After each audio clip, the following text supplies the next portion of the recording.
Hi mga mare, kahit hindi ko inaanak ang inyong mga anak, magkumare tayo.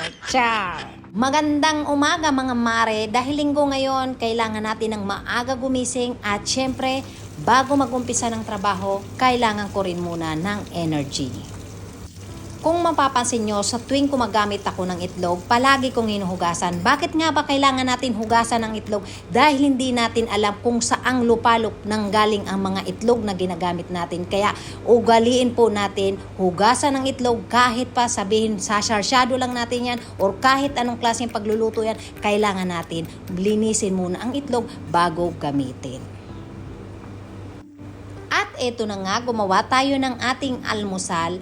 Nagsarsyado ako ng itlog at sa sarsyadong itlog, ang pinakagusto ko ay yung medyo malambot. Ito lang yung pinakagusto ko sa itlog, bukod sa linaga. Ganyan lang, kunting pisik-pisik lang ng olive oil or kunting butter lang, solve na tayo. Hindi kailangan natin ng maraming mantika.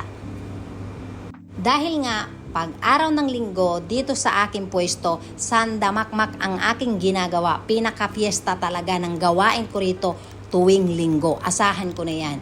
Kaya kailangan ko ng energy o kailangan ko ng pagkain o lakas bago ako mag-umpisa ng trabaho. Kaya sinisigurado natin na kailangan maayos yung ating almusal bago mag-umpisa ng trabaho. Ayan na nga ang aking almusal mga mare. Tinapay, gatas at meron pa nga pala akong reno galing sa Pilipinas. Have a nice day!